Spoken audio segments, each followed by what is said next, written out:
En octubre de 1998, algo imposible dejó de cazar ganado y empezó a cazar gente en San Miguel de Cruces, Durango. El pueblo entero huyó en 11 días, todos excepto el cobeiro del cementerio municipal, un viudo de 58 años con 2 perros y una escopeta calibre 12, que decidió que ya había huido suficiente en su vida. Lo que vino después no fue heroísmo. Fue guerra de atracción entre hombre que conocía cada metro de tierra muerta y criatura de 2,40 metros que sangraba, pero no moría. Cuando terminó, uno de ellos seguía cavando tumbas. El otro desapareció hacia la sierra con cicatrices permanentes. Y entre la sangre derramada y los cuerpos enterrados, quedó verdad que nadie documentó, porque las autoridades archivaron todo como ataque de fauna silvestre. Y el único testigo prefirió enterrar su testimonio bajo el piso de una capilla vacía antes que intentar convencer a un mundo que había decidido no escuchar. Antes de continuar, necesito tu ayuda. Estamos a punto de llegar a los 1000 suscriptores que nos permitirán seguir desenterrando estas historias del México profundo. Cada suscripción es un voto para que la verdad no muera en el silencio de las sierras, para que lo que pasa en lugares olvidados como San Miguel de Cruces no se archive como estadística más. Dale al botón de suscribirse, porque lo que viene después es lo que nadie quiso documentar. La tierra del Camposanto olía a cal viva y a lluvia seca. Esteban Molina hundió la pala en el suelo rojizo con la precisión de quien ha cavado más de 1000 pozos y conoce cada capa de arcilla, cada veta de piedra caliza, cada bolsón donde el agua se acumula y pudre las raíces. Tenía 58 años y las manos curtidas de un hombre que trabaja bajo el sol de Durango sin quejarse. Viudo desde hacía 14 meses, había elegido el cementerio municipal de San Miguel de Cruces como último refugio. No por devoción religiosa ni por nostalgia, sino porque los muertos no hacen preguntas y no esperan nada a cambio de su silencio. Vivía en una casa de adobe, anexa al camposanto, con paredes gruesas que conservaban el fresco durante el día y liberaban calor durante las noches heladas de octubre. El techo de tejas rojas tenía goteras que no se molestaba en reparar. Afuera, el viento nocturno atravesaba los mezquites secos y levantaba tolvaneras que cubrían las lápidas más antiguas con polvo fino como ceniza. No era hombre de muchas palabras ni de visitas frecuentes. Su única sobrina vivía en Monterrey y llamaba 2 veces al año, cumpleaños y Navidad, con una voz educada que ocultaba mal la obligación familiar. Esteban no le guardaba rencor. Entendía que su vida era aburrida para cualquiera que no supiera leer el lenguaje de la tierra, donde el suelo se volvía blando por las lluvias de agosto, donde las piedras del Cretácico asomaban como huesos de un animal prehistórico, donde la arcilla roja se pegaba a las botas y tardaba días en soltarse. Pasaba las mañanas limpiando tumbas coloniales cubiertas de líquen verde, arrancando la maleza que crecía entre las cruces de hierro oxidado, nivelando montículos que las lluvias deformaban.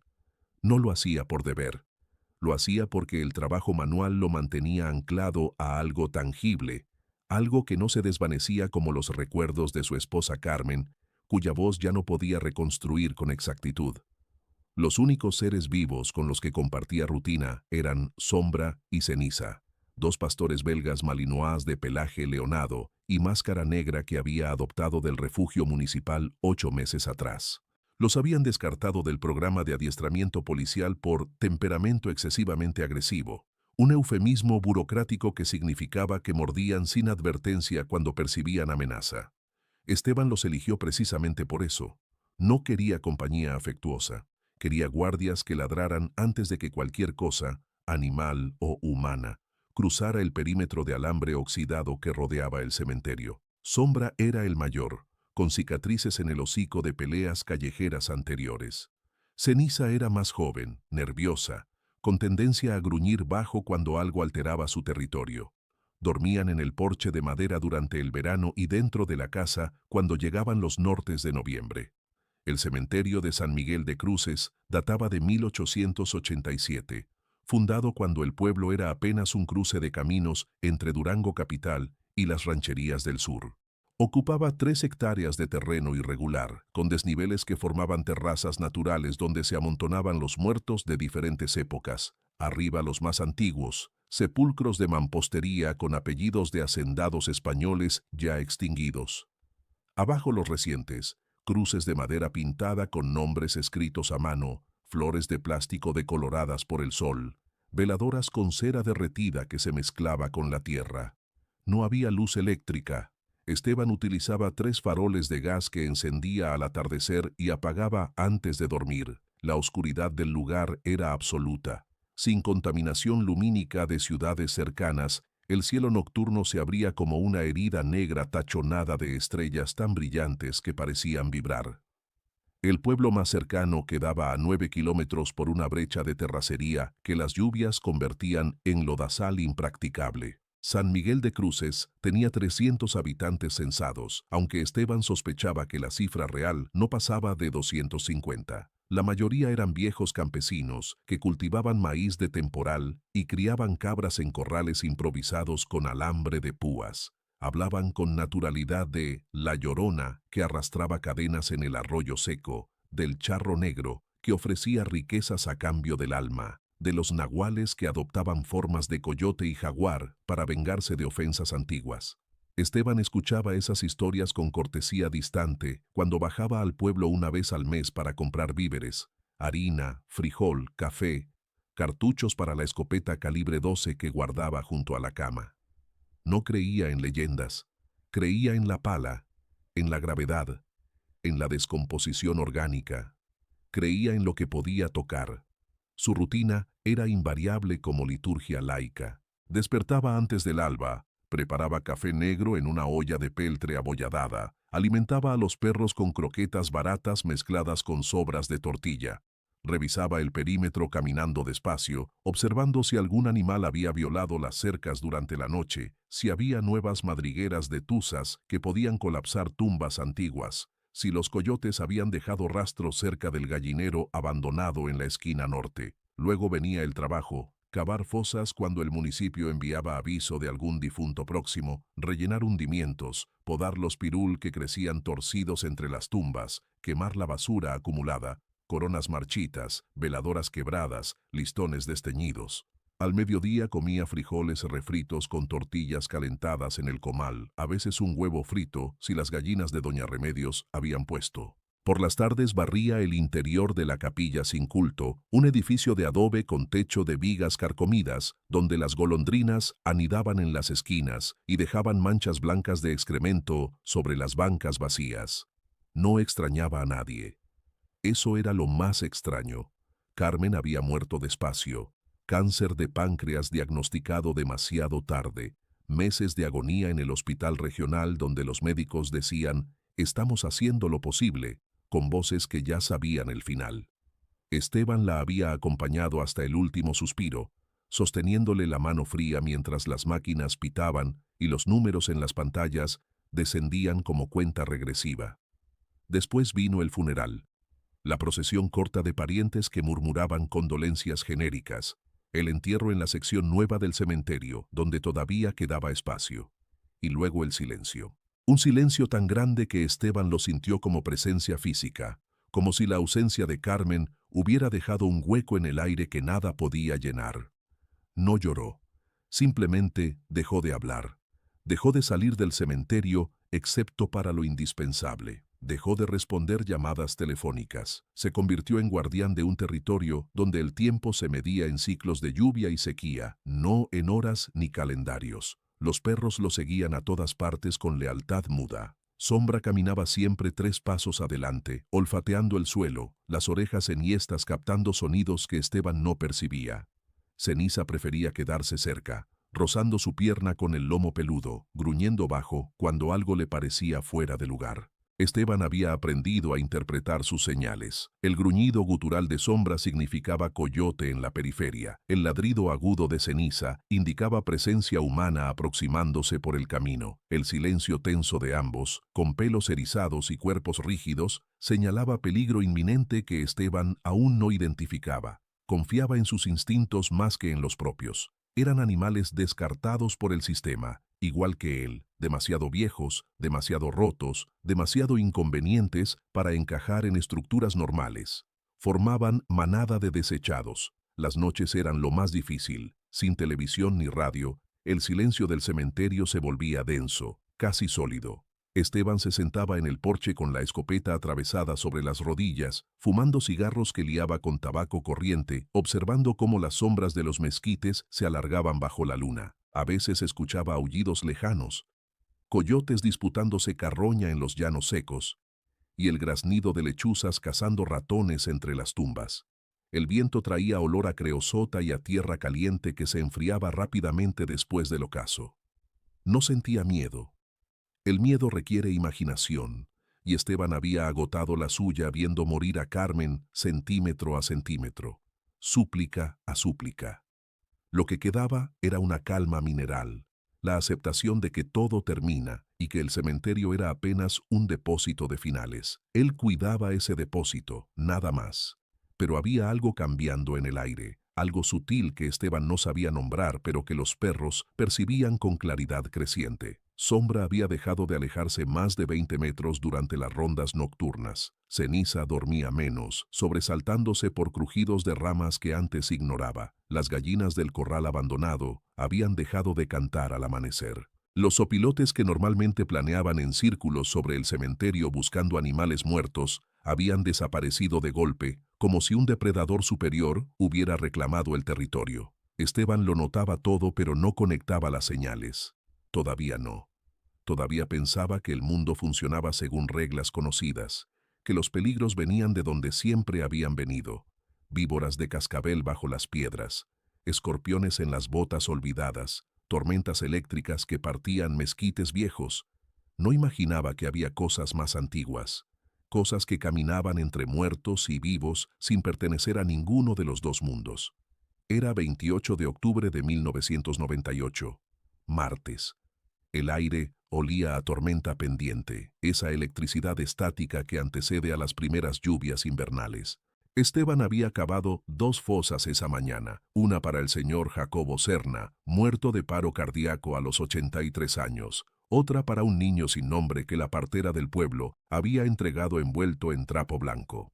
No hacía preguntas, cavaba rectángulos precisos de 2 metros de largo por 80 centímetros de ancho, con paredes verticales y fondo nivelado.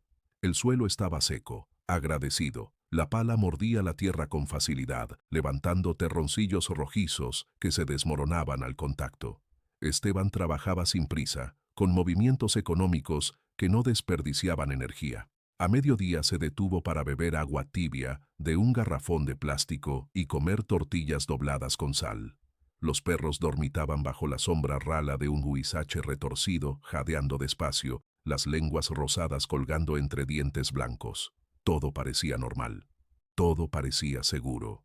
Pero esa noche, cuando el sol se hundió detrás de las montañas del oeste, tiñendo el cielo de naranja sucio, Sombra empezó a gruñir mirando hacia la espesura de mezquites que bordeaba el límite norte del cementerio.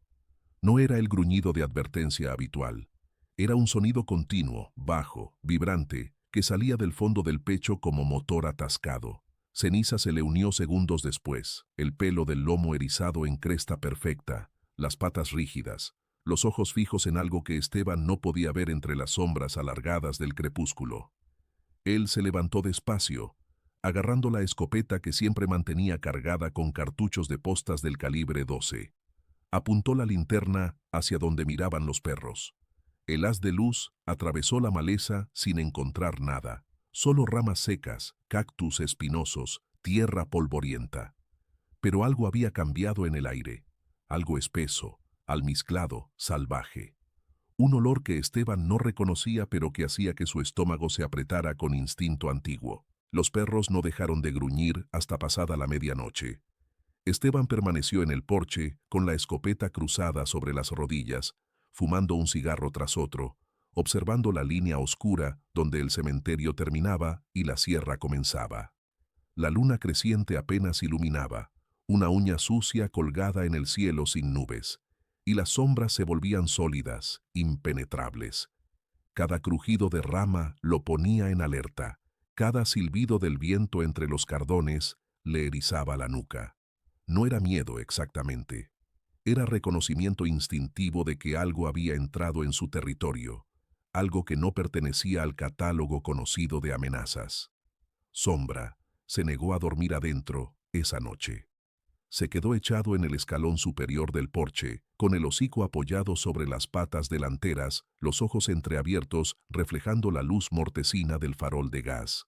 Ceniza se acurrucó contra la pared de adobe, temblando levemente, a pesar del calor residual que emanaba de las piedras. Esteban no los obligó a entrar, respetaba su juicio. Finalmente, cerca de las 3 de la madrugada, el silencio regresó. No el silencio normal del campo nocturno, lleno de chirridos de grillos y aleteos de murciélagos, sino un silencio absoluto, antinatural, como si todos los seres vivos en kilómetros a la redonda hubieran dejado de respirar simultáneamente. Esteban sintió que el aire se espesaba, que la temperatura descendía varios grados de golpe. Exhaló y vio su aliento condensarse en vaho blanco. En octubre, en Durango. Imposible. Apagó el farol para no quedar expuesto por la luz y esperó con los ojos adaptándose lentamente a la oscuridad casi total. Los perros ya no gruñían.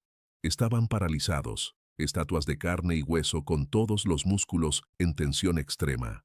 Y entonces lo escuchó. Un sonido que le heló la médula espinal. Respiración pesada, gutural, húmeda, viniendo desde la espesura del norte. No era respiración de coyote ni de jabalí.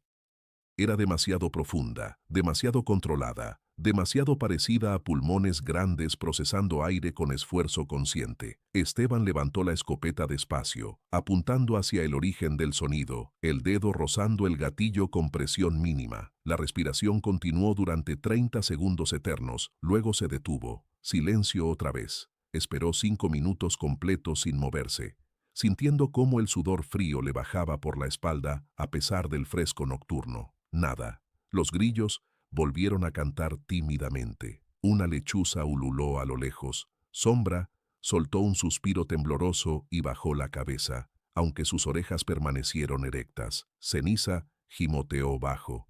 Un sonido de cachorro asustado que Esteban nunca le había escuchado antes. Él bajó la escopeta lentamente, con las manos entumecidas de mantener la misma posición tanto tiempo. Encendió otro cigarro con manos que casi no temblaban y se quedó despierto hasta que el cielo empezó a aclararse por el este, revelando los contornos familiares de las tumbas, los mezquites torcidos, las cruces oxidadas, todo en su lugar, todo normal. Pero algo había cambiado, algo se había roto en la membrana invisible que separaba su mundo del otro. Cuando amaneció completamente, Esteban hizo la ronda de inspección que realizaba cada mañana. Los perros lo siguieron pegados a sus talones, sin alejarse ni para olfatear los rastros habituales de conejos o tuzas.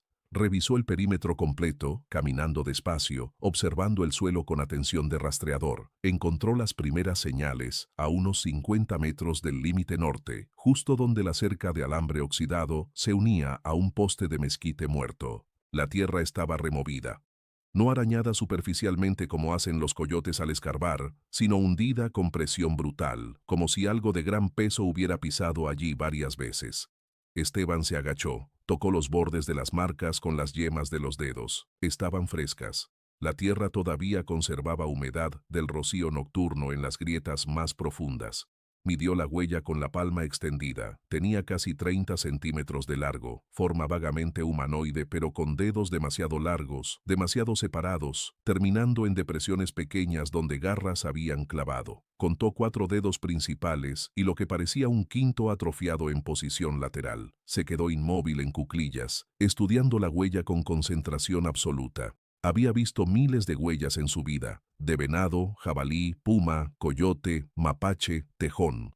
Conocía las diferencias entre pisada plantar y digitígrada, entre garra retráctil y fija, entre marcha bípeda y cuadrúpeda. Esto no encajaba en ninguna categoría. La profundidad sugería peso de más de 100 kilos.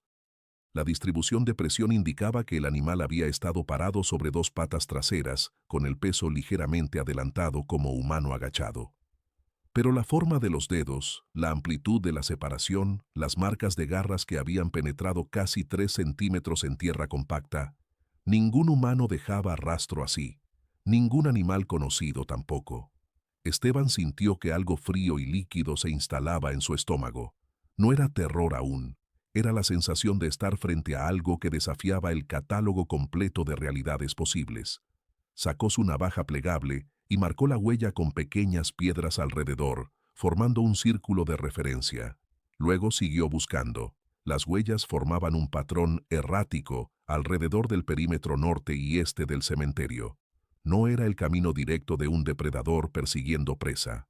Era circunvalación deliberada, como si la criatura hubiera estado evaluando el terreno, identificando puntos débiles en las defensas, calculando distancias y ángulos. En algunos lugares, las marcas eran profundas y claras.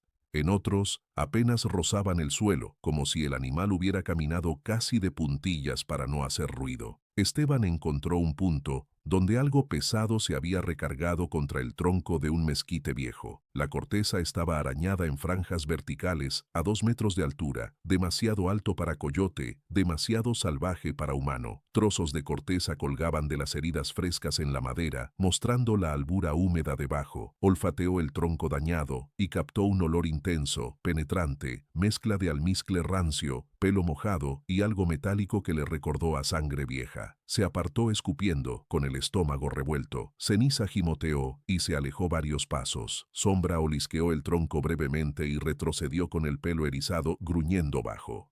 Esteban continuó el rastreo con método disciplinado, siguiendo el perímetro completo del cementerio. Encontró más huellas cerca del gallinero abandonado, junto al muro de piedra que separaba la sección antigua de la nueva, alrededor de la capilla vacía. Siempre el mismo patrón: circunvalación cautelosa, pausas largas en puntos de observación elevados, retrocesos súbitos cuando algo, probablemente los perros, había alertado de su presencia.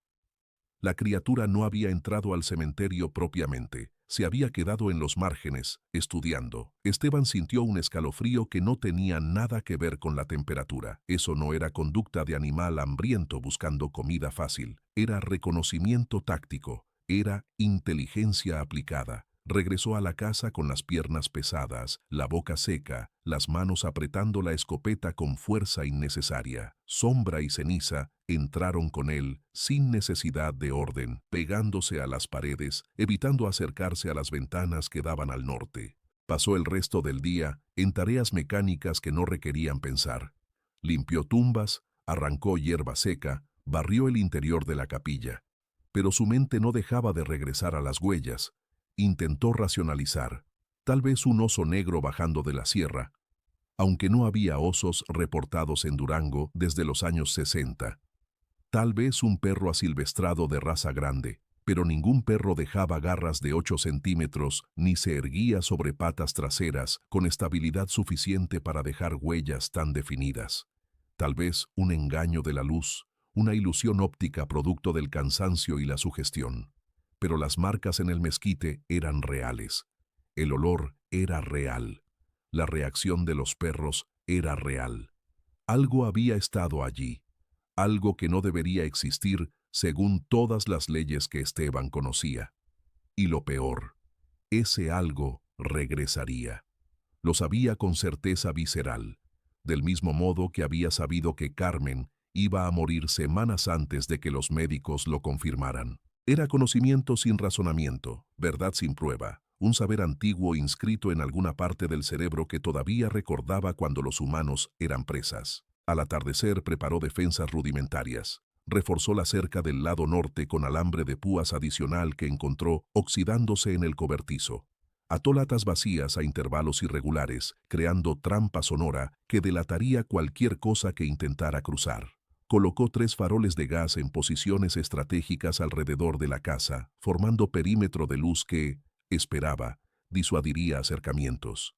Limpió la escopeta meticulosamente, verificó que los 6 cartuchos estuvieran bien asentados en el cargador tubular, puso una caja de repuestos sobre la mesa junto a la cama. Preparó café negro fuerte en una olla grande, llenó su cantimplora de aluminio, cortó tortillas en triángulos para tener algo que masticar durante la vigilia nocturna. Dio de comer a Sombra y Ceniza con doble ración, asegurándose de que tuvieran agua fresca. Los perros comieron sin apetito, masticando despacio, con los ojos volviendo constantemente hacia la puerta cerrada. Cuando terminaron se echaron juntos en la esquina más alejada de las ventanas. formando montículo compacto de pelo y músculos tensos.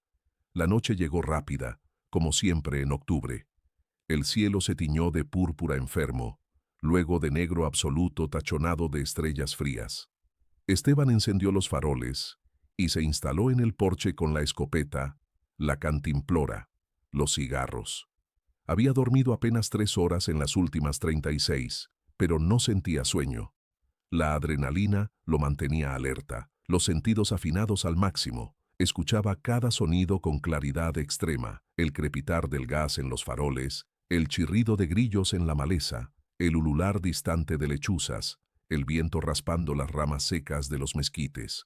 La temperatura bajó rápidamente después del ocaso. Esteban se puso una chamarra de mezclilla deshilachada y continuó esperando. Las horas se arrastraban.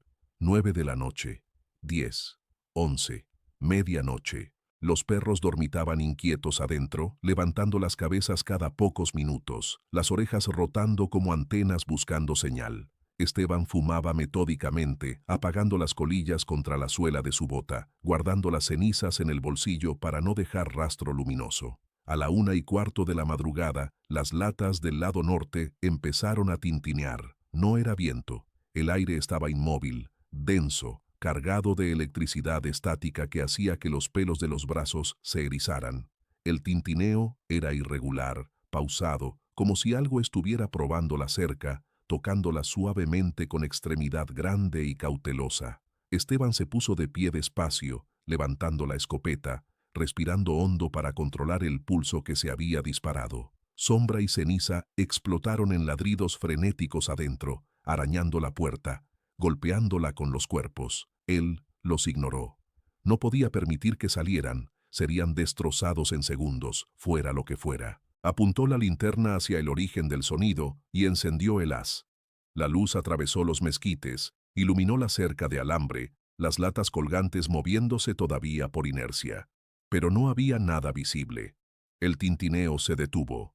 Silencio absoluto otra vez, roto solo por los ladridos histéricos de los perros adentro. Esteban movió la linterna en arco lento, barriendo el área. Nada. Entonces captó movimiento periférico a su izquierda. Giró rápido, enfocando la luz, y la vio. Estaba a unos 40 metros, justo en el límite donde la luz de la linterna empezaba a debilitarse, parada completamente inmóvil entre dos mezquites retorcidos. Era enorme. Mucho más grande de lo que había imaginado a partir de las huellas. Se erguía sobre dos patas traseras con equilibrio perfecto, la postura levemente inclinada hacia adelante, los brazos largos colgando casi hasta las rodillas inexistentes. El pelaje era oscuro, gris carbón o negro sucio, cubierto de polvo y lo que parecían manchas más oscuras que podrían ser sangre seca. La cabeza era lo peor. Tenía forma vagamente canina, hocico alargado, orejas puntiagudas, pero las proporciones estaban mal, distorsionadas, como si alguien hubiera intentado esculpir un lobo de memoria y hubiera fallado en detalles cruciales. Y los ojos. Dios santo, los ojos.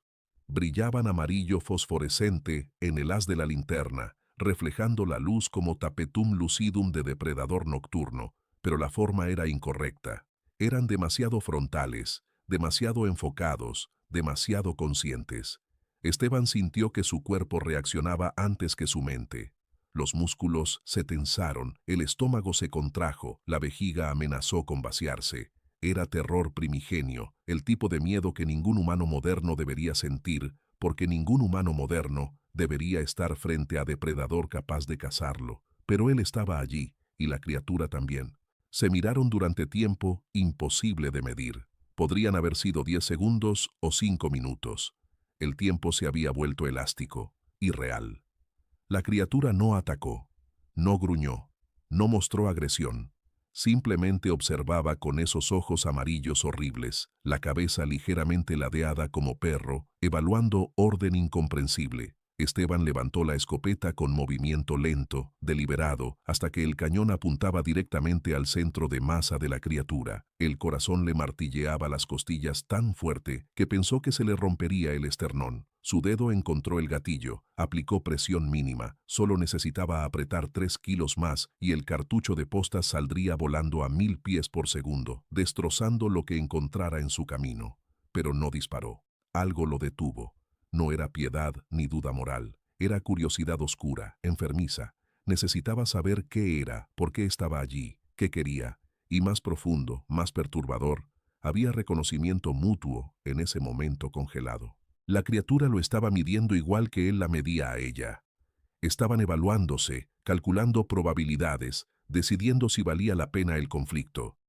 Esteban sintió que su mente racional, la parte que cavaba tumbas y medía profundidades y conocía densidad de suelos, gritaba que disparara, que no dejara escapar la oportunidad, que terminara con esa abominación antes de que fuera demasiado tarde. Pero otra parte, más antigua, más instintiva, susurraba que si disparaba y fallaba, si solo la hería, ella cruzaría esos 40 metros en segundos y lo despedazaría antes de que pudiera meter otro cartucho.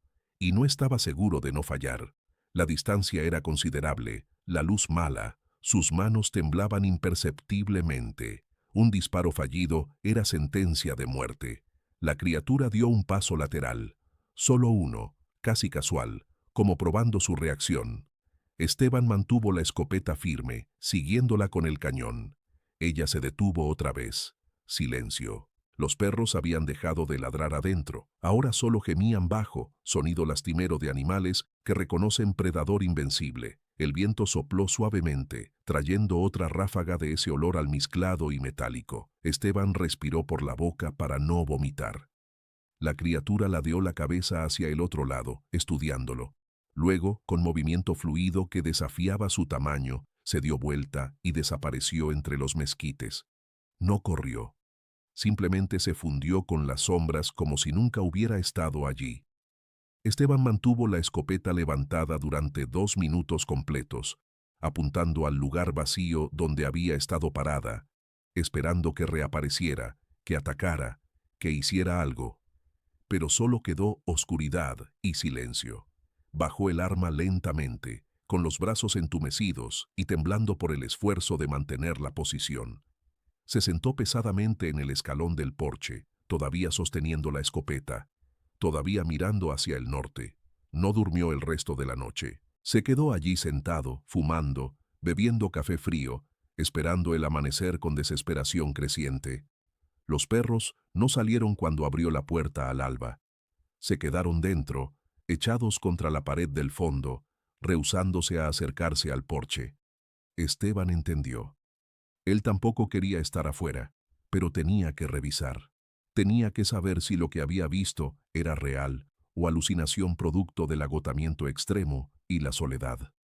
Caminó hasta donde había estado parada la criatura, con la escopeta lista, barriendo el área con mirada metódica. Encontró las huellas inmediatamente. Eran idénticas a las del día anterior, pero más profundas, más claras, sin ambigüedad posible. Ella había estado allí, había estado observándolo, y había elegido no atacar. Todavía, Esteban sintió que algo se rompía dentro de su pecho. No terror ya, sino aceptación fría de que el mundo era más grande, más oscuro, más incomprensible de lo que había creído, y que esa cosa, cualquiera que fuera, había reclamado su territorio. El cementerio de San Miguel de Cruces ya no era solo suyo. Esteban pasó el día siguiente como autómata, realizando tareas sin registrarlas conscientemente. Cavó la fosa para el señor Jacobo Serna con movimientos mecánicos, sin la precisión habitual, dejando las paredes irregulares y el fondo con desnivel de 3 centímetros que normalmente lo habría irritado. Rellenó la tumba del niño sin nombre con tierra que ni siquiera apisonó correctamente. Se cortó el dedo índice con la pala al mediodía y no sintió dolor hasta ver la sangre chorreando sobre la tierra roja, mezclándose con el polvo hasta formar barro oscuro. Se envolvió la herida con trapo sucio que encontró en el cobertizo y continuó trabajando. Los perros permanecieron dentro de la casa todo el día, rehusándose a salir ni siquiera para orinar. Esteban les dejó la puerta trasera abierta, pero ellos prefirieron aguantarse hasta que la necesidad fisiológica los obligó a salir en pareja, rápido, haciendo sus necesidades a menos de 2 metros del umbral antes de volver disparados adentro. Nunca los había visto así. Ni siquiera cuando los adoptó, y todavía llevaban cicatrices frescas de peleas callejeras. Al atardecer bajó al pueblo caminando los 9 kilómetros por la brecha polvorienta, con la escopeta colgada del hombro y un morral de lona vacío. Necesitaba provisiones, pero sobre todo, necesitaba contacto humano, voces normales, hablando de cosas normales que confirmaran que el mundo seguía siendo el lugar conocido. San Miguel de Cruces estaba más silencioso que de costumbre. Las calles de tierra apisonada vacías, excepto por dos ancianas vestidas de negro que caminaban hacia la iglesia con rosarios en las manos. La tienda de don Fermín, mitad abarrotes, mitad ferretería, tenía candado en la puerta, a pesar de que apenas eran las 6 de la tarde. Esteban golpeó con los nudillos contra el metal corrugado. Nadie respondió. Siguió caminando hasta la cantina El Refugio, un cuartucho de adobe con techo de lámina, donde 3 hombres bebían cerveza tibia bajo un foco desnudo que colgaba de un cable pelado. Lo miraron cuando entró, pero nadie lo saludó. El cantinero, Chuy Maldonado, 50 y tantos años, bigote gris manchado de nicotina, le sirvió un tequila sin preguntar. Esteban lo bebió de un trago y dejó monedas sobre la barra mugrienta. ¿Está tranquilo el pueblo, Chuy? La pregunta salió más casual de lo que sentía. El cantinero limpió un vaso con trapo que probablemente llevaba 2 semanas sin lavar. Tranquilo como tumba, compadre. Demasiado tranquilo. Su voz tenía peso extraño. Uno de los bebedores, Raúl Ochoa, vaquero viejo con manos como raíces de mezquite, escupió en el suelo de tierra. Ya van 3 noches que no duermo bien. Los perros del rancho no paran de aullar mirando pa' la sierra, y las gallinas dejaron de poner ni un huevo en 4 días. Esteban sintió que algo frío le recorría la espalda. ¿Desde cuándo? Raúl lo miró con ojos acuosos enrojecidos por alcohol y falta de sueño. Desde el martes. Martes en la noche todo empezó a ponerse raro. Los animales como locos, las vacas dando leche cortada, los caballos sudando sin haber trabajado. Y Toño Villegas perdió 4 borregos. El tercer bebedor, Esteban no sabía su nombre, era forastero, probablemente trabajador temporal de algún rancho cercano, levantó la vista de su cerveza. No los perdió, los encontró, o lo que quedaba. Silencio pesado llenó la cantina. Chuy dejó de limpiar el vaso. Esteban sintió que el tequila le quemaba el estómago. ¿Qué quieres decir? El forastero bebió largo antes de responder. Los encontró a medio kilómetro del corral, por el lado que da a los cerros, desangrados, tripas de fuera, pero no se los comieron, solo los mataron y los dejaron ahí, como advertencia. Raúl chasqueó la lengua contra los dientes. Toño dice que fueron coyotes, pero yo vi las marcas en uno de los borregos cuando fui a ayudarle a enterrarlos. Eso no lo hizo ningún coyote. Las garras atravesaron el cuero como si fuera papel. Y la garganta estaba arrancada de cuajo, no mordida. Arrancada con fuerza bruta. Esteban pidió otro tequila. Sus manos temblaban levemente al levantar el vaso. ¿Reportaron algo a la policía municipal? Chuy soltó risa seca sin humor. ¿La policía? Compadre, aquí no tenemos ni delegado desde que se murió don Evaristo hace 2 años. Y aunque lo tuviéramos, ¿qué iban a hacer? ¿Venir a contar borregos muertos y escribir en una libreta que nunca nadie lee? No, aquí cada quien se rasca con sus propias uñas. El forastero volvió a hablar más bajo esta vez, como si no quisiera que lo escucharan fuera de ese cuarto. Mi patrón dice que es nahual. Dice que alguien de por aquí hizo algo malo y ahora el nahual vino a cobrar. Dice que mientras no paguemos lo que se debe, va a seguir matando. Primero animales, después gente. Raúl hizo señal de la cruz rápida, casi avergonzado. No andes diciendo esas pendejadas. Los nahuales son cuentos para asustar niños. Pero su voz no tenía convicción. Esteban compró provisiones cuando don Fermín finalmente abrió la tienda a las 7. Harina, frijol, arroz, café, sal, azúcar, una caja de cartuchos calibre 12. El tendero le cobró sin mirarlo a los ojos, envolviendo todo con prisa como queriendo terminar rápido y cerrar otra vez. Mientras cargaba el morral, Esteban preguntó casual: «Don Fermín, ¿usted ha visto algo raro últimamente? ¿Animales comportándose extraño, algo así?» El viejo levantó la vista, y por un segundo Esteban vio miedo puro en esos ojos grises acuosos. «Yo no he visto nada, y no quiero ver, y si usted es listo, tampoco querrá». Cerró la cortina metálica con estrépito antes de que Esteban pudiera responder. El camino de regreso al cementerio se hizo eterno. La noche cayó cuando todavía le faltaban 3 kilómetros y tuvo que caminar los últimos 2 en oscuridad casi completa, guiándose por el sendero que conocía de memoria. Cada ruido lo ponía alerta: el crujido de rama seca, el aleteo de búho cazando, el susurro del viento entre nopaleras. Apretaba la escopeta con fuerza sudorosa, el dedo rozando el guardamonte, listo para disparar a lo que fuera. Cuando finalmente llegó a la casa, los perros lo recibieron con alivio evidente, saltando y gimiendo y lamiendo sus manos como si hubiera estado ausente semanas en lugar de horas. Los alimentó, se preparó café, se sentó en la mesa de madera astillada con la libreta donde llevaba registro de entierros. Escribió la fecha, 29 de octubre de 1998, y debajo, con letra que se esforzaba por mantener firme: 3 borregos muertos en Rancho Villegas. Patrón irregular de mutilación. Zona de ataque coincide con perímetro norte del cementerio. Posible correlación. Se detuvo, mirando las palabras. Sonaban ridículas escritas así, como informe policial amateur. Tachó todo con rayas gruesas hasta que el texto desapareció bajo tinta negra. ¿Qué iba a hacer con esa información? ¿Llamar a quién? ¿Reportar qué? No había teléfono en el cementerio. La estación de policía más cercana estaba en Nombre de Dios, a 40 kilómetros de caminos malos. Y aunque llegara allá, ¿qué les diría? ¿Que había un monstruo de 2,5 metros matando ganado? ¿Que él mismo lo había visto parado entre los mezquites como aparición salida de leyenda campesina? Recordó súbitamente algo que Carmen le había contado años atrás, cuando todavía hablaban de cosas que no fueran citas médicas y resultados de análisis.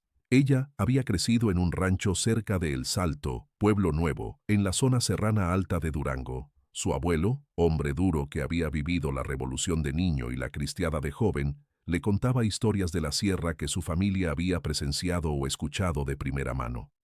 Una de esas historias trataba sobre cazadores que desaparecían en las montañas durante el invierno de 1947. 4 hombres habían salido a cazar venado en diciembre y solo uno regresó, 3 semanas después, medio muerto de hambre e hipotermia, farfullando incoherencias sobre el lobo que caminaba como cristiano.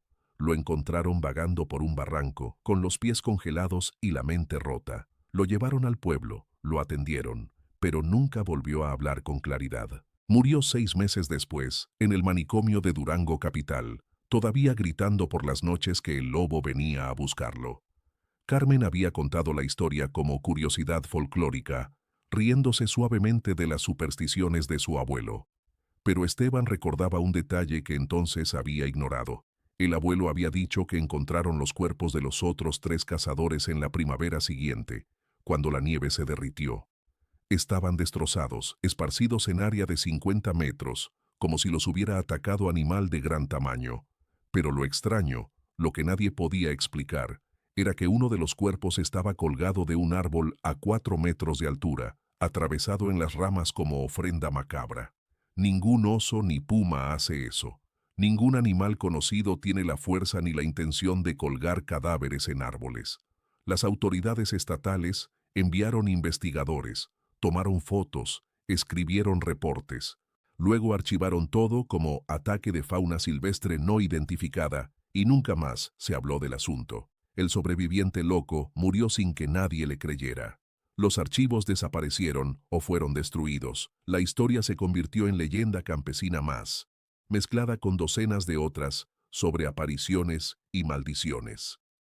Esteban se levantó bruscamente, derribando la silla. El café frío se derramó sobre la mesa. No podía quedarse quieto. Salió al porche, encendió los faroles de gas, verificó otra vez las latas colgadas en la cerca del norte. Todo en su lugar. Los perros lo siguieron, pero se negaron a alejarse más de 2 metros de la puerta. Él fumó 3 cigarros seguidos, mirando la línea oscura de mezquites recortada contra el cielo estrellado. Su mente corría en círculos. Si esa cosa había estado matando desde el martes y él la había visto el miércoles en la noche, eso significaba que ya llevaba al menos 2 días rondando la zona.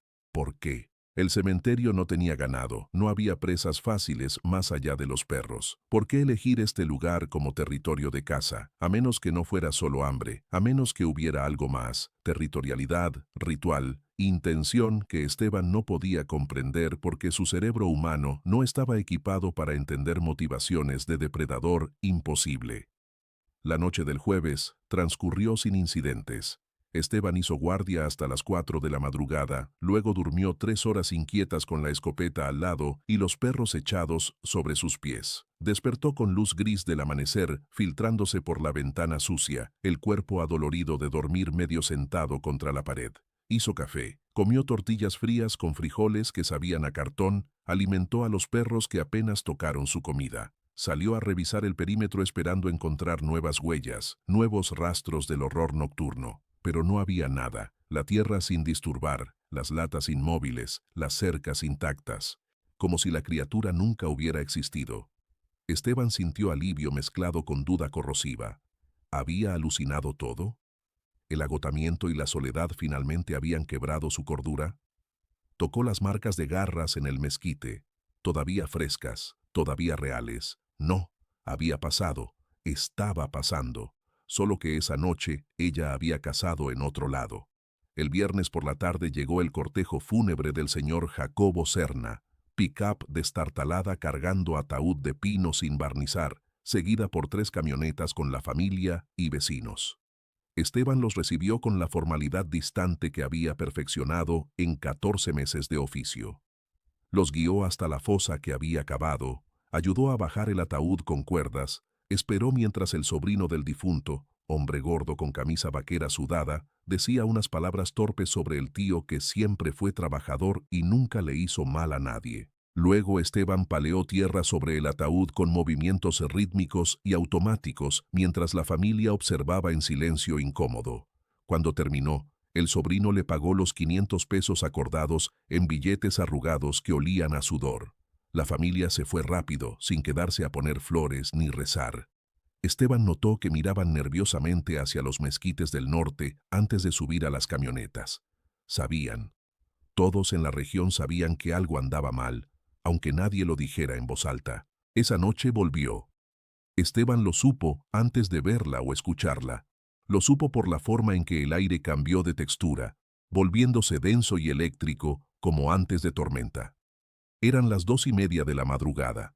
Estaba sentado en el porche con la escopeta, medio dormido a pesar del café, cuando Sombra empezó a gruñir dentro de la casa. Gruñido continuo, gutural, que vibró a través de las paredes de adobe. Esteban se puso de pie de golpe, con el corazón acelerándose instantáneamente. Agarró la linterna y apuntó hacia el norte. El haz de luz atravesó la oscuridad y la encontró de inmediato, como si hubiera estado esperando ser descubierta. Estaba más cerca que la primera vez, a 20 metros, justo del otro lado de la cerca de alambre que ella podría saltar sin esfuerzo, parada sobre las patas traseras, completamente inmóvil, los brazos largos colgando, la cabeza ligeramente inclinada, observándolo. Los ojos amarillos brillaron en la luz como monedas de oro fundido. Esteban levantó la escopeta, apuntó, el dedo encontró el gatillo, pero otra vez no disparó, y esta vez supo por qué. Porque si la mataba, si es que podía matarla, nunca sabría qué era, de dónde venía, por qué había elegido este lugar. Y necesitaba saberlo. Necesitaba comprender, porque la incomprensión era peor que el miedo. Permanecieron así durante minutos eternos, hombre y criatura, en duelo silencioso de voluntades. Luego ella hizo algo que le heló la sangre.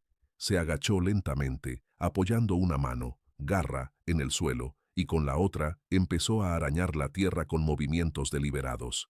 No era arañar animal buscando comida, era trazar. Esteban entrecerró los ojos, tratando de ver qué dibujaba. Líneas, surcos paralelos, un patrón. Ella trabajó durante 30 segundos. Luego se irguió otra vez y retrocedió 2 pasos sin darle la espalda. Esperaba que él se acercara a ver. Era invitación o trampa, probablemente ambas. Esteban sintió que su mente racional gritaba que no lo hiciera, que se quedara en el porche, que disparara y terminara con esto. Pero sus piernas ya se movían, bajando los escalones, caminando despacio hacia la cerca, con la escopeta levantada y la linterna enfocada en la criatura que retrocedía más, pero no huía. 10 metros. La respiración de Esteban sonaba fuerte en el silencio absoluto. 5 metros. Podía oler el almizcle rancio ahora, mezclado con olor a tierra removida y algo metálico que reconocía como sangre fresca. 3 metros. Llegó a la cerca y miró hacia abajo, al suelo donde ella había trazado, y sintió que el mundo se inclinaba bajo sus pies. En la tierra blanda, iluminadas por el haz de su linterna, había marcas de garras formando 3 líneas paralelas profundas, 3 surcos, como los que había visto en los cuerpos destrozados de los borregos que Raúl había descrito, como firma, como marca territorial, como advertencia de que esto apenas comenzaba. Levantó la vista rápido. La criatura seguía allí, a 10 metros ahora, observándolo con esa inteligencia perturbadora que no debería existir en ojos de bestia. Esteban sintió náusea subiendo por su garganta. Esto no era animal. Animales no dejan firmas.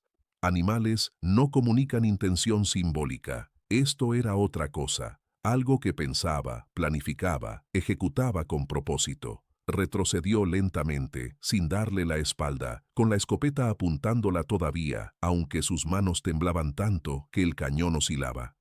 Ella no lo siguió. Se quedó allí parada, inmóvil como estatua peluda, hasta que él llegó al porche. Solo entonces se movió, no huyendo, sino caminando lateral con pasos medidos, rodeando el perímetro del cementerio hacia el este. Esteban la siguió con la linterna hasta que desapareció entre las sombras densas cerca de la capilla abandonada. No durmió nada esa noche. Se quedó despierto con todos los faroles encendidos, la escopeta cargada, los perros temblando contra sus piernas. Cuando amaneció finalmente, salió a inspeccionar el lugar donde la criatura había estado. Las 3 líneas paralelas eran profundas, perfectamente espaciadas, trazadas con precisión que hablaba de control muscular absoluto.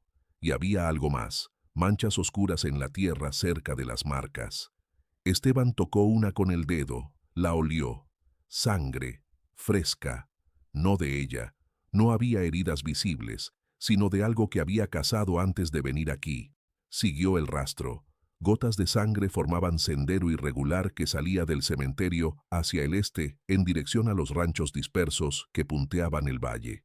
Esteban lo siguió durante 200 metros hasta que encontró lo que buscaba sin querer buscar: restos de cabra, o lo que quedaba. La cabeza arrancada limpiamente del cuerpo, las tripas esparcidas en radio de 5 metros, las costillas quebradas y expuestas mostrando carne desgarrada con violencia quirúrgica.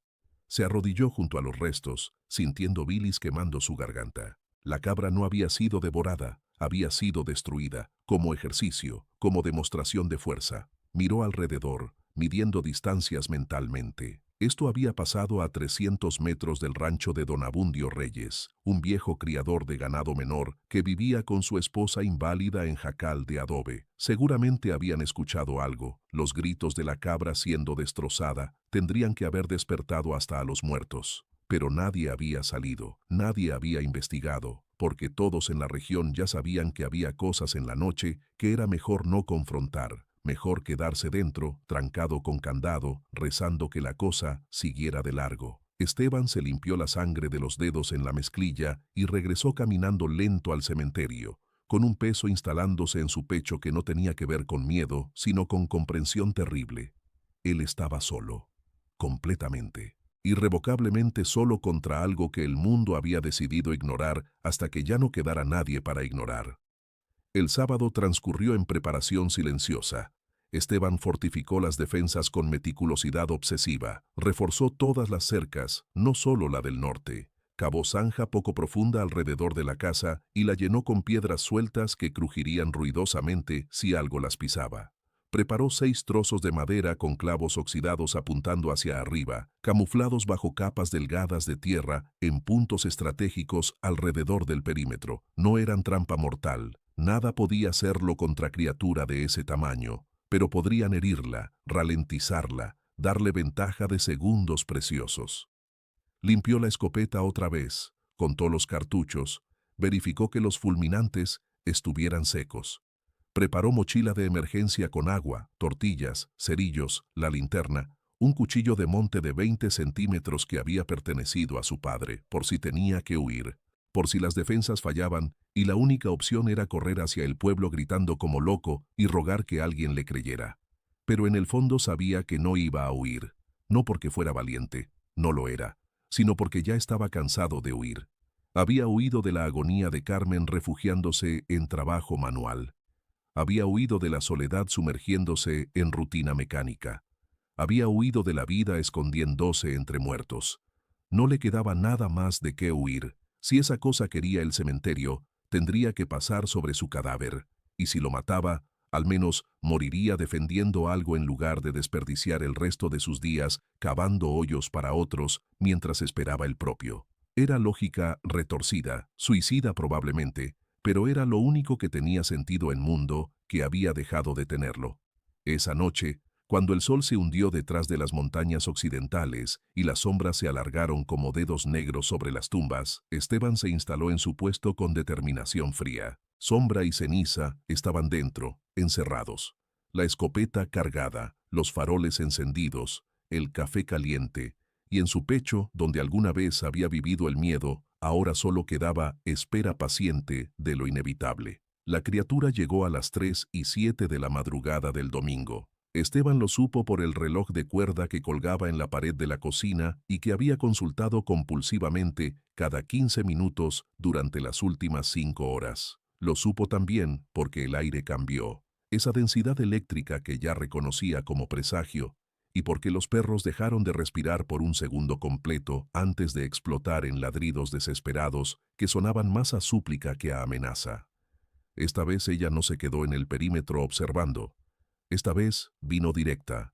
Esteban la vio cruzar la cerca norte de un salto fluido que desafió su masa corporal, aterrizando con impacto sordo que hizo temblar el suelo a 30 metros de distancia. Se quedó en 4 patas por un segundo, posición que la hacía parecer lobo gigantesco y deforme. Luego se irguió lentamente sobre las patas traseras hasta alcanzar altura completa. 2,40 metros de músculo, pelo y hambre concentrados en silueta que nunca debió existir. Esteban sintió que sus intestinos se retorcían, pero mantuvo la escopeta firme, apuntando al centro de masa. No disparó todavía. Estaba midiendo distancias, calculando probabilidades. 30 metros. La escopeta era efectiva hasta 40 con cartuchos de posta, pero el patrón de dispersión a esa distancia sería amplio. Muchos perdigones fallarían y necesitaba que todos impactaran para detener algo de ese tamaño. Mejor esperar. Dejarla acercarse. 20 metros. 15. La criatura avanzaba despacio, probando el terreno con cautela que hablaba de inteligencia táctica. Pisó una de las tablas con clavos que Esteban había enterrado cerca del gallinero abandonado. Hubo crujido de madera, luego gruñido sordo, no de dolor sino de irritación. Ella levantó la pata, examinó las puntas de clavos oxidados clavadas en la almohadilla plantar, las arrancó con la garra de la otra mano como quien se quita espinas. Sangre negra goteó sobre la tierra. Tiró los clavos a un lado con desdén y continuó avanzando, ahora cojeando levemente pero sin reducir velocidad. 10 metros. Esteban apretó el gatillo. El disparo destrozó el silencio nocturno con estruendo que resonó entre las tumbas como trueno encajonado. La culata golpeó su hombro con fuerza brutal, haciéndolo retroceder un paso. El fogonazo iluminó todo en fracción de segundo. La criatura, los mezquites, las cruces torcidas, antes de que la oscuridad regresara más densa que antes. Esteban bombeó la corredera con movimiento automático grabado en memoria muscular, expulsando el casquillo humeante y cargando el segundo cartucho. Apuntó la linterna hacia donde había estado parada. Esperaba verla caída, desangrándose, muerta o al menos gravemente herida, pero no había nada. Se había movido, imposiblemente rápido para algo de ese tamaño. Había rodado lateral hacia su derecha, fuera de la línea de fuego. Esteban la encontró, con el haz de luz, 5 metros más al este, agachada entre 2 tumbas viejas, los ojos amarillos brillando con lo que parecía furia calculada. Parte del pelaje de su hombro izquierdo estaba chamuscado, manchado con sangre oscura, donde algunos perdigones habían impactado. Pero estaba lejos de estar incapacitada. Ella gruñó. No era sonido de animal. Era demasiado profundo, demasiado resonante, vibrando en frecuencia que Esteban sintió en los huesos más que en los oídos. Era advertencia, era promesa, era declaración de guerra. Luego cargó. No hubo transición gradual entre quietud y movimiento.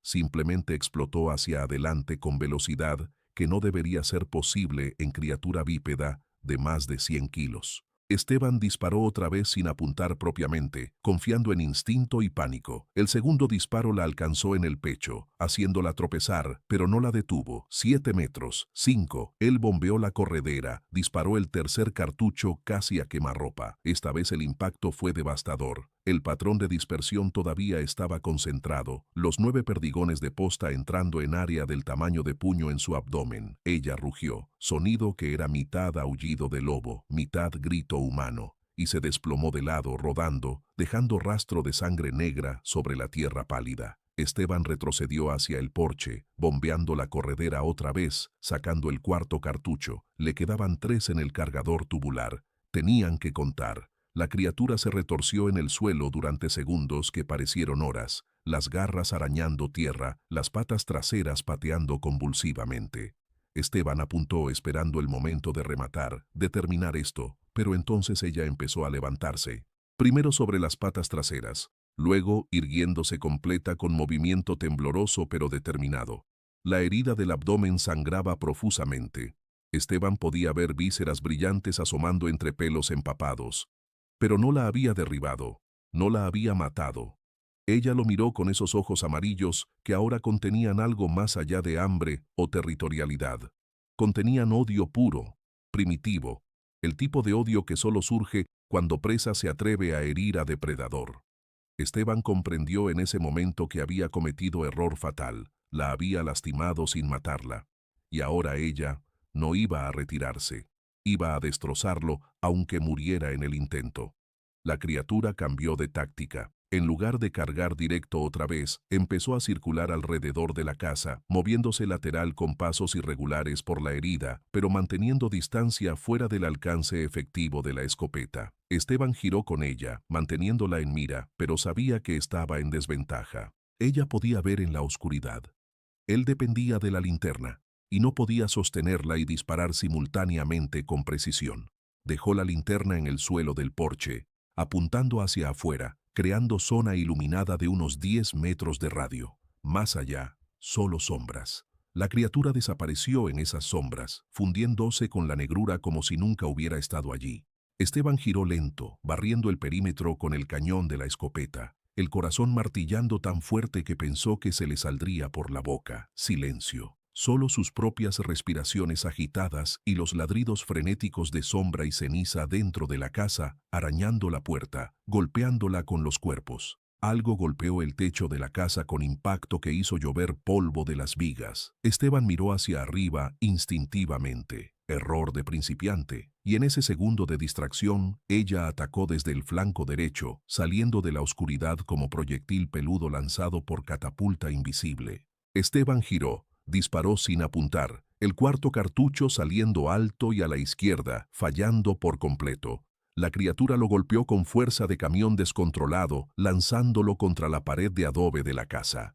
El aire salió de sus pulmones en explosión dolorosa. La escopeta voló de sus manos, aterrizando 3 metros más allá. Dolor agudo explotó en su costado izquierdo, costillas rotas, al menos 2, posiblemente 3. Cayó de rodillas, tosiendo, tratando de respirar, con puntos negros bailando en su visión.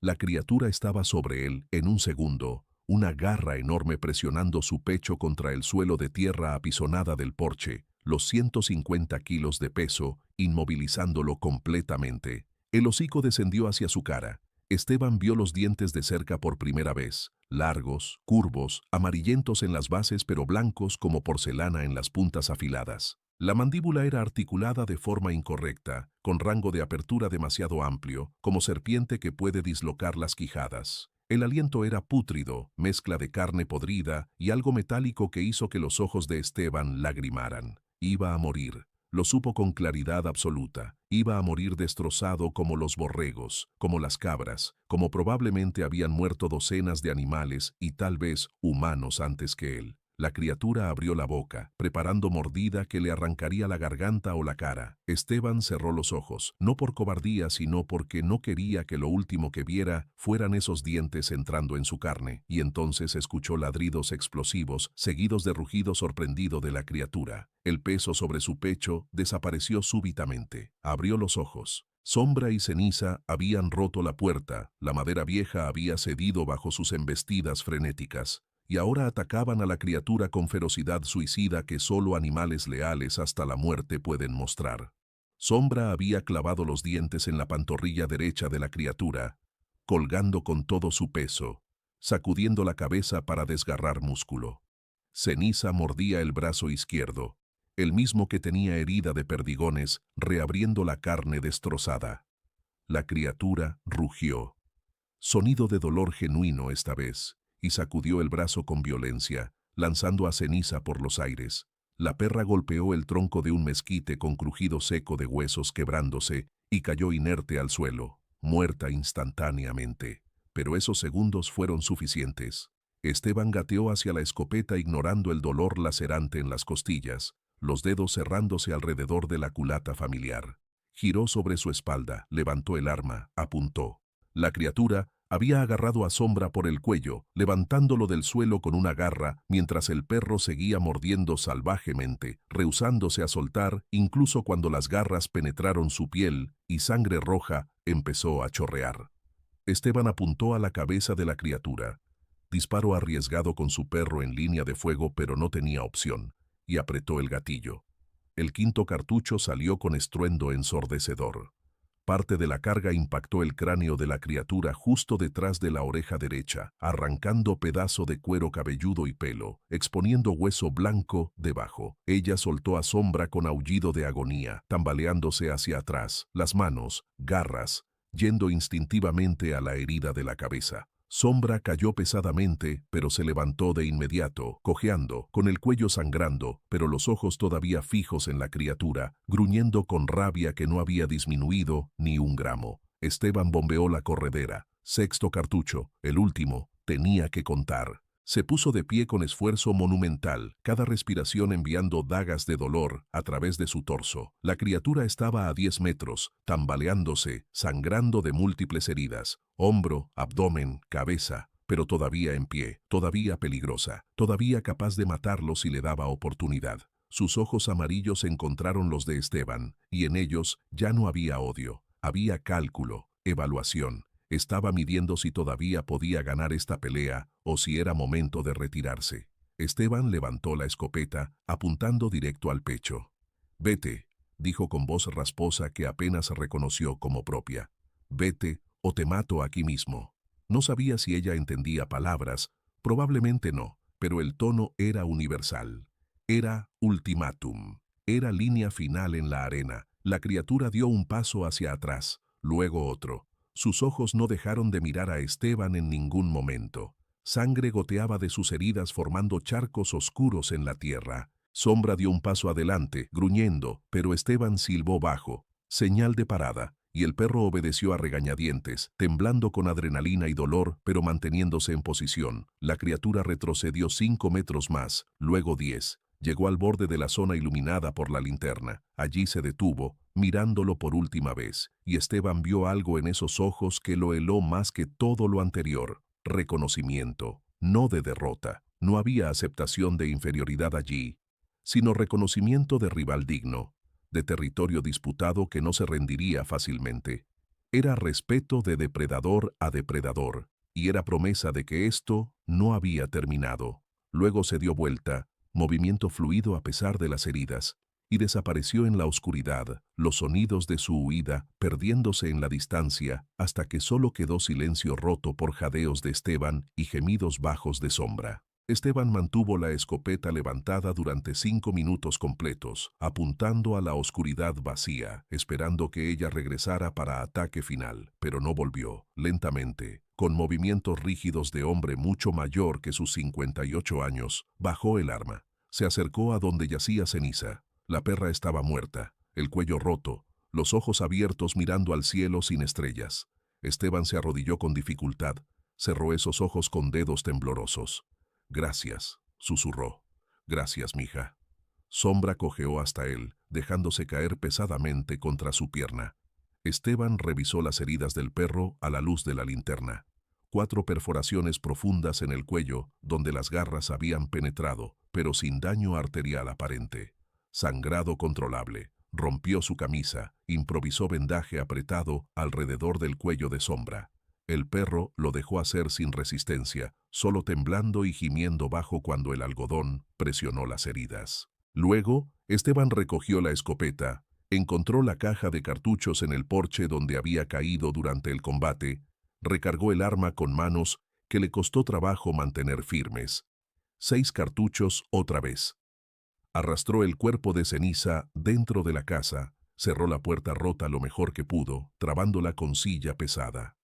Se sentó en el suelo con la espalda contra la pared, la escopeta en el regazo, Sombra echado a su lado respirando agitadamente. El dolor de las costillas rotas era constante ahora, pulsando con cada latido del corazón. Probablemente tenía hemorragia interna leve, posiblemente punción pulmonar, necesitaba atención médica, pero no iba a conseguirla, no esta noche, tal vez nunca, porque salir del cementerio significaba abandonar el territorio y abandonar el territorio significaba rendirse, y Esteban Molina ya había decidido que no se iba a rendir. Miró el reloj. 4:15 de la madrugada.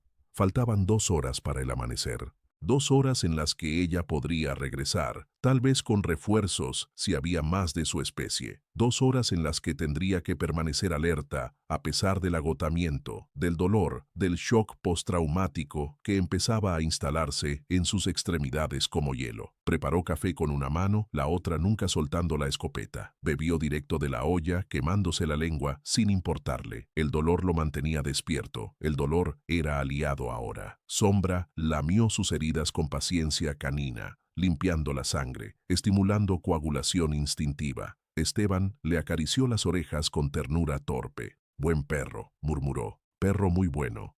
Y así esperaron juntos, hombre herido y animal herido, en casa rota en cementerio olvidado, a que el sol saliera otra vez y demostrara que habían sobrevivido una noche más. Cuando la luz gris del amanecer finalmente empezó a filtrarse por las ventanas sucias, Esteban se permitió respirar profundo. Inmediatamente lo lamentó cuando dolor agudo atravesó su pecho como lanza, y soltar la tensión que había mantenido sus músculos rígidos durante horas. Salió cojeando al porche, barriendo el área con la escopeta. Luz de día revelaba campo de batalla. Tierra removida y manchada de sangre oscura, casquillos de escopeta esparcidos, trozos de pelo arrancado, el mezquite con corteza destrozada donde Ceniza había impactado, y rastro de sangre, mucha sangre, llevando hacia el norte, hacia la sierra. Esteban lo siguió con los ojos hasta que se perdía entre los mezquites. Ella estaba herida.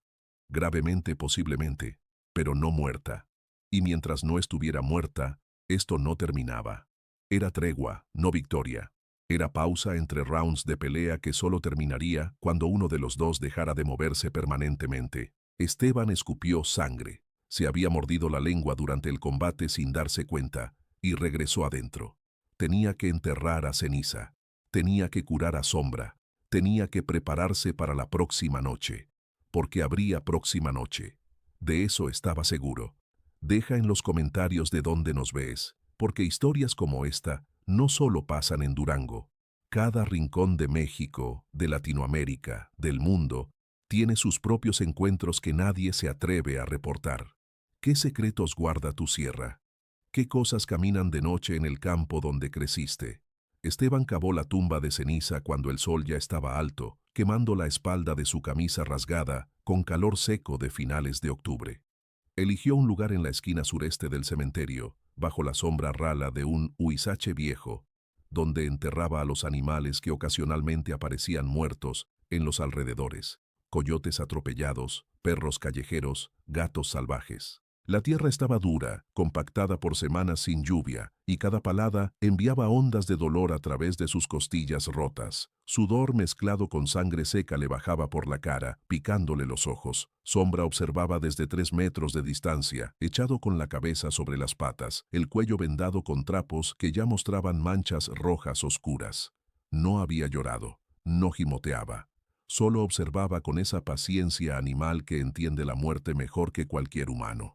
Esteban cavó 1 metro de profundidad, más de lo necesario para perra de 30 kilos, pero lo hacía por respeto.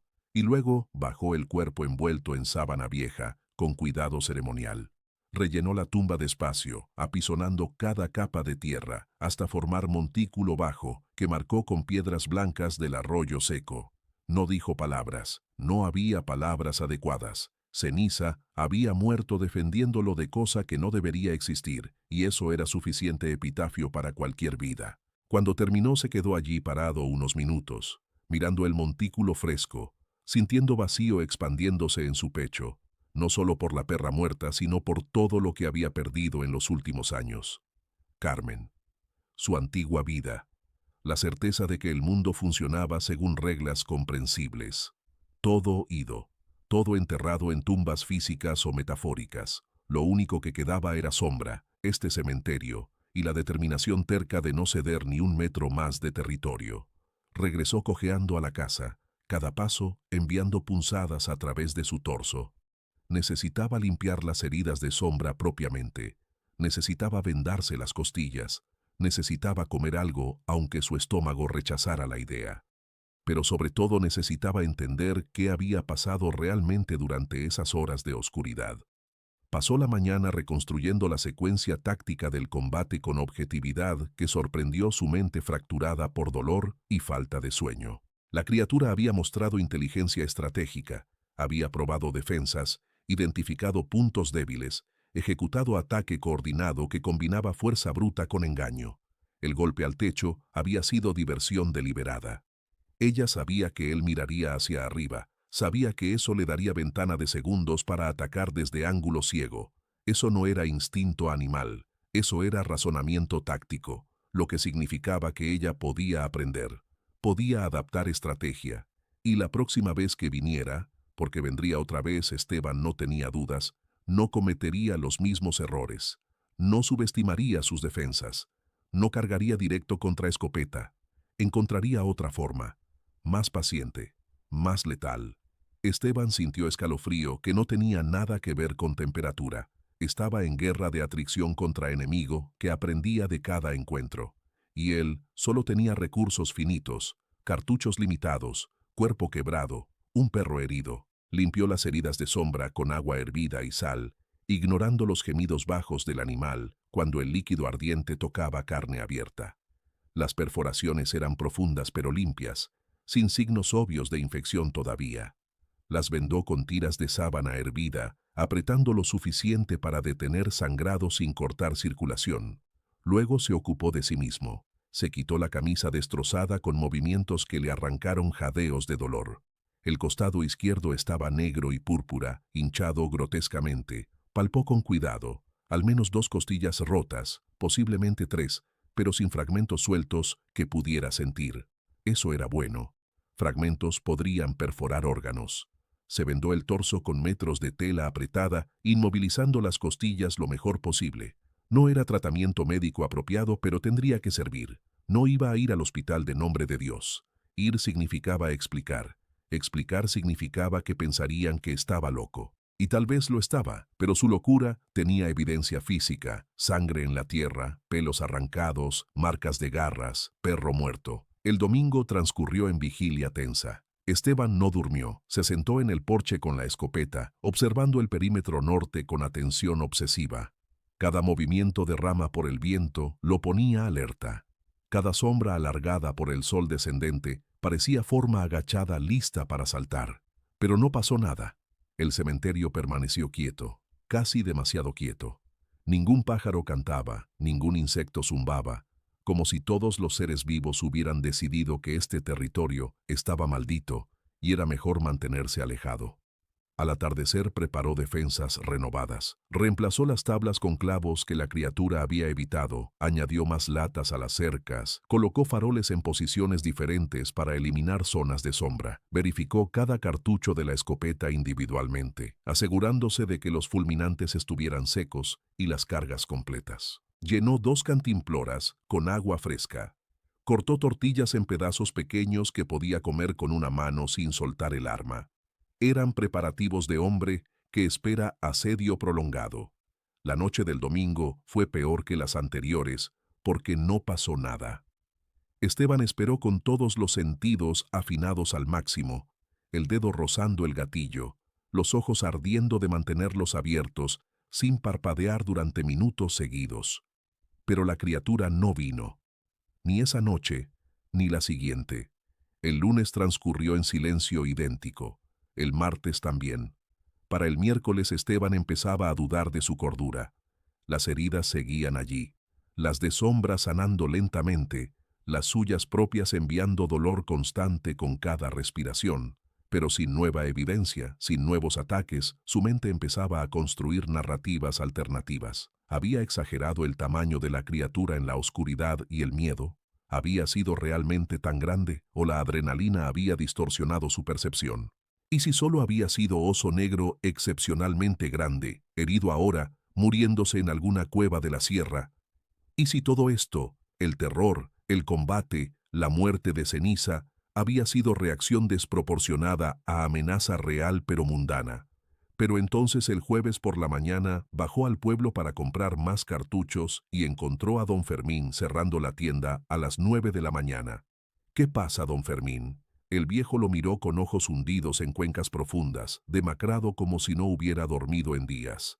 Me voy, Esteban, me voy a Durango capital con mi hermana. Esto ya no es lugar para vivir. Esteban sintió hielo en el estómago. ¿Qué pasó? Don Fermín negó con la cabeza, terminando de bajar la cortina metálica con manos temblorosas. Anoche se llevó a la nieta de doña Remedios, la chavita de 14 años. Salió al excusado como a las 10 de la noche y nunca regresó. La encontramos esta mañana, o lo que quedaba, a 200 metros del pueblo arrastrada hasta el monte. Su voz se quebró. No te voy a decir cómo estaba, no puedo, pero lo que hizo eso no fue animal. Ningún animal hace eso. Ninguno. Esteban sintió que el suelo se movía bajo sus pies. Había estado esperando que la criatura regresara al cementerio. No había considerado que ella estaba cazando en otro lado. Cazando humanos ahora, no solo ganado, escalando. ¿Reportaron a la policía estatal? Don Fermín soltó risa amarga sin humor. Vino un judicial de nombre de Dios esta mañana. Vio el cuerpo 5 minutos, vomitó, escribió en su libreta ataque de fauna silvestre, se subió a su patrulla y se fue. Dijo que mandarían equipo de control de animales peligrosos. Mentira. No va a venir nadie. Nunca viene nadie. Aquí nos pueden matar uno por uno y al gobierno le vale madre. Se subió a su pick-up cargada con maletas y cajas. Si es listo, usted también se va. Lo que sea que anda suelto no va a parar hasta que se acabe todo lo que respire.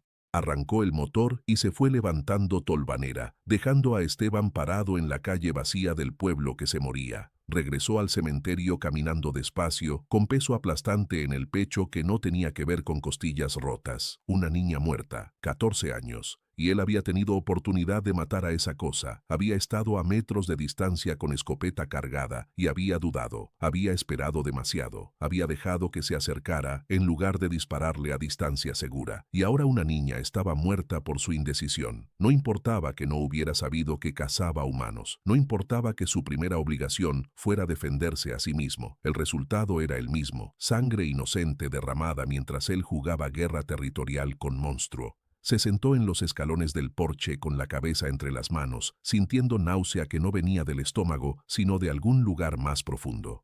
Sombra se acercó, apoyó el hocico contra su pierna en gesto de consuelo mudo. Esteban lo acarició sin pensar, los dedos encontrando el pelaje áspero automáticamente. Tenía que tomar decisión. Podía irse como don Fermín, abandonar el cementerio, buscar refugio en la ciudad donde luces y multitudes tal vez mantendrían a raya a la criatura. O podía quedarse, seguir peleando, convertir este lugar en campo de batalla final donde alguno de los dos, él o ella, terminaría enterrado permanentemente. La opción racional era irse, vivir. Sobrevivir significaba ganar, pero Esteban descubrió que ya no le importaba la supervivencia por sí misma. ¿Sobrevivir para qué? ¿Para vivir otros 20 años cavando tumbas para extraños en algún otro cementerio de algún otro pueblo olvidado? ¿Para morir finalmente solo en cuarto de hospital barato sin nadie que sostuviera su mano como él había sostenido la de Carmen? No. Si iba a morir, y probablemente iba a morir, al menos moriría haciendo algo que importaba, deteniendo cosa que mataba niñas. Defendiendo territorio que era lo único suyo en este mundo, decidió quedarse. Pasó los siguientes días convirtiendo el cementerio en fortaleza. Cavó trinchera poco profunda alrededor del perímetro completo, usando tierra removida para construir parapeto bajo que le daría cobertura si tenía que disparar desde posición agachada. Afiló estacas de mezquite y las clavó en ángulo hacia afuera, alrededor de los puntos de acceso más probables. No eran letales, pero ralentizarían cualquier carga. Reorganizó su arsenal. Encontró escopeta oxidada calibre 16 que había pertenecido al celador anterior. La limpió hasta dejarla funcional. Compró cartuchos en la última tienda que todavía abría, en nombre de Dios. Ahora tenía 2 escopetas, 70 cartuchos totales y determinación fría de usar cada uno. Entrenó a Sombra con comandos nuevos. Quieto, para que no atacara impulsivamente. Refugio, para que corriera a la casa si las cosas se ponían demasiado peligrosas. El perro aprendía rápido, obedeciendo incluso cuando cada instinto le gritaba hacer lo contrario. El pueblo se vació en cuestión de días. Familias empacando lo mínimo y huyendo hacia Durango, hacia Nombre de Dios, hacia cualquier lugar con más de 1000 habitantes y algo parecido a presencia policial. Para el viernes solo quedaban 20 personas, los muy viejos o los muy pobres para irse. El padre Sebastián, cura anciano que atendía 3 parroquias rotando semanalmente, subió al cementerio el sábado por la tarde. Era hombre flaco de 70 y tantos años, con sotana raída y manos temblorosas de Parkinson incipiente. Vine a advertirle, hijo, que se vaya mientras pueda. Esto no va a terminar bien. Esteban le ofreció café que el padre rechazó. ¿Usted la ha visto, padre? El cura negó con la cabeza, pero sus ojos decían otra cosa. He visto lo que deja atrás, y he escuchado confesiones de personas que juraban haberla visto en la distancia. Describen algo que no debería caminar sobre la tierra de Dios. Hizo señal de la cruz. Hay maldades en este mundo que van más allá de nuestra comprensión, Esteban. Maldades que tal vez son castigo, tal vez son prueba, tal vez simplemente son. No es su trabajo enfrentarlas. Esteban bebió su café despacio, sintiendo el líquido caliente bajar por su garganta. Tal vez no, pero tampoco es mi trabajo huir y dejar que siga matando. El padre Sebastián suspiró, un sonido cansado de hombre que ha visto demasiado sufrimiento en demasiados años. El valor y la estupidez a veces se ven idénticos, hijo. Rezaré por usted, por su alma, porque temo que muy pronto va a necesitar esas oraciones. Se fue caminando despacio por la brecha polvorienta, la sotana negra arrastrándose por la tierra roja, hasta desaparecer en la curva que bajaba hacia el pueblo moribundo. Esteban lo vio irse sin decir nada más. No creía en oraciones, pero tampoco la rechazaba. En este punto, aceptaba toda ayuda disponible, celestial o terrenal. La criatura regresó el lunes por la noche, 11 días después del primer combate. Esteban la estaba esperando. Había dormido en turnos de 2 horas durante la última semana, manteniendo vigilia constante, y esa noche estaba particularmente alerta porque Sombra había estado inquieto desde el atardecer. Llegó diferente que antes. No saltó la cerca ni cargó directo. Simplemente apareció en el límite de luz de los faroles, parada en 2 patas, observando. Las heridas que Esteban le había infligido habían sanado, al menos superficialmente. El pelaje había crecido sobre las zonas chamuscadas, pero algo en su postura sugería que todavía dolían, que todavía recordaba el precio de subestimarlo. Se miraron a través de 30 metros de tierra muerta, hombre y monstruo, en silencio absoluto roto, solo por crepitar de faroles de gas. Esteban no levantó la escopeta. Ella no avanzó. Era reconocimiento mutuo, entendimiento tácito de que habían alcanzado equilibrio precario. Ella podía matarlo si estaba dispuesta a pagar el precio en sangre y dolor. Él podía herirla gravemente si ella le daba oportunidad. Permanecieron así durante tiempo imposible de medir. Luego ella retrocedió despacio, sin darle la espalda, hasta fundirse con las sombras. Esteban esperó toda la noche, pero no regresó. Y en los días siguientes tampoco. Pasó una semana, 2. Las heridas de Esteban sanaron despacio, las costillas soldándose torcidas, dejándole dolor permanente con cada respiración profunda. Sombra recuperó movilidad completa, aunque cojeaba levemente cuando llovía. El pueblo quedó completamente abandonado para mediados de noviembre. Hasta el padre Sebastián dejó de venir.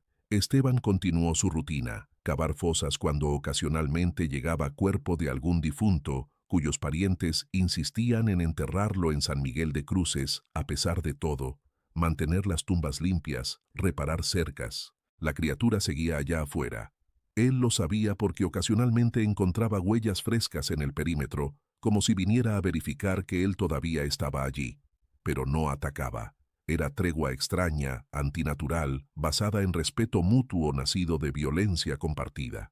Una mañana de diciembre, mientras cavaba tumba para anciana que había muerto en Durango, pero cuya familia quería enterrar junto a su esposo en el cementerio viejo, Esteban encontró algo que lo hizo detenerse con la pala a medio aire. En la tierra recién removida había marca de garra, fresca, deliberada, trazada con precisión. Pero no era amenaza esta vez, era casi despedida. Como si la criatura hubiera venido durante la noche, había marcado este último territorio compartido y luego se había ido, hacia las montañas probablemente, hacia zonas más altas donde humanos no llegaban y donde podía existir sin confrontación. Esteban nunca la volvió a ver. Escuchó rumores meses después. Trabajadores forestales que reportaban aullidos extraños en la Sierra Alta, ganaderos que perdían reses en ranchos remotos de Pueblo Nuevo, pero nunca más en San Miguel de Cruces, nunca más en su cementerio. Vivió otros 17 años en ese lugar, envejeciendo despacio entre tumbas que multiplicaban mientras el pueblo moría. Sombra murió de viejo en 2004 y Esteban lo enterró junto a ceniza bajo el mismo huizache. No adoptó más perros después, ya no los necesitaba. Documentó todo lo que recordaba del encuentro en cuaderno de tapas duras que guardaba en caja de metal enterrada bajo el piso de la capilla, descripciones detalladas, medidas de huellas, análisis táctico del combate, reflexiones sobre la naturaleza de la criatura. No lo hizo esperando que alguien lo creyera.